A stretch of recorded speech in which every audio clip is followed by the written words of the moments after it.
நாம் தினமும் பயன்படுத்தும் ஜன்னல் கண்ணாடி, கண்ணாடி கப், மொபைல் ஸ்கிரீன், இந்த எல்லாம் ஒரு சாதாரண மணலிலிருந்து உருவாகிறது.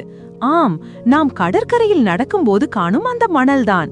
ஆனால் அந்த மெலிதான மணல் எப்படி பளபளப்பான கண்ணாடியாக மாறுகிறது? அதை தெரிந்து கொள்ள வாங்க இந்த சுவாரஸ்யமான பயணத்தை தொடங்கலாம்.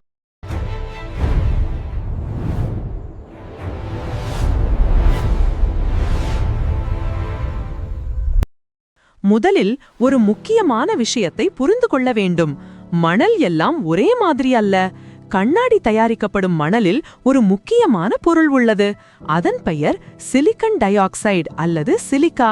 இந்த சிலிக்கா தான் கண்ணாடி உருவாகும் முக்கிய மூலப்பொருள்.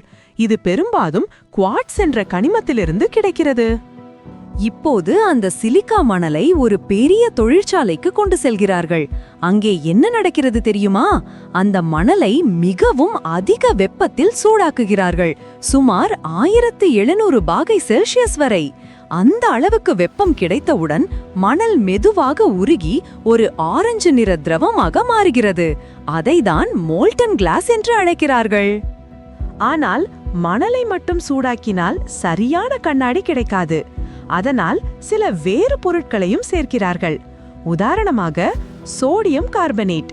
இந்த பொருள் மணல் எளிதாக உருக உதவுகிறது. மேலும் கால்சியம் கார்பனேட், இது கண்ணாடியை மிகவும் வலுவாக மாற்றுகிறது. இந்த 3 பொருட்கள் சேர்ந்து நாம் பயன்படுத்தும் கண்ணாடி உருவாகிறது. இப்போது அந்த உருகிய கண்ணாடியை வேறு வேறு வடிவங்களில் மாற்றலாம். உதாரணமாக கண்ணாடி பாட்டில்கள் உருவாக்க மோல்டன் கிளாஸை ஒரு அச்சுக்குள் ஊற்றுகிறார்கள். சில நேரங்களில் அதை ஊதி வடிவமைக்கிறார்கள்.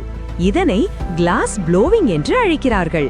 ஜன்னல் கண்ணாடி செய்ய ஒரு பெரிய தட்டையான மேற்பரப்பில் அதை பரப்புகிறார்கள். இப்படி ஒரே திரவத்திலிருந்து பல வடிவங்களில் கண்ணாடி தயாரிக்கப்படுகிறது. ஆனால் இங்கே ஒரு முக்கியமான படி உள்ளது. அது கூலிங் ப்ராசஸ். கண்ணாடியை திடீரென்று குளிர்வித்தால் அது உடைந்து போகும். அதனால் அதை மெதுவாக குளிர்விக்கிறார்கள். இந்த செயல்முறையை அன்னீலிங் என்று அழைக்கிறார்கள். இதனால் கண்ணாடி வலுவாகவும் நீடித்ததாகவும் இருக்கும். இப்போது இந்த கண்ணாடி நமது வாழ்க்கையில் பல இடங்களில் பயன்படுத்தப்படுகிறது. உதாரணமாக ஜன்னல்கள், கண்ணாடி பாட்டில்கள், கண்ணாடி கப்புகள், மொபைல் ஸ்கிரீன்கள், லேப்டாப் டிஸ்ப்ளே, இந்த எல்லாம் ஒரே ஒரு சாதாரண மணலிலிருந்துதான் உருவாகிறது. அதனால் அடுத்த முறை நீங்கள் ஒரு கண்ணாடி பொருளை பார்த்தால் அது ஒரு சாதாரண பொருள் அல்ல. அது மணல், வெப்பம் மற்றும் அறிவியல் சேர்ந்து உருவாக்கிய ஒரு அற்புதம். நம்ம உலகத்தில் இப்படி இன்னும் பல ஆச்சரியமான விஷயங்கள் இருக்கின்றன. அப்படிப்பட்ட சுவாரஸ்யமான உண்மைகளை தெரிந்து கொள்ள இந்த சேனலை சப்ஸ்கிரைப் பண்ணுங்கள். நன்றி நண்பர்களே.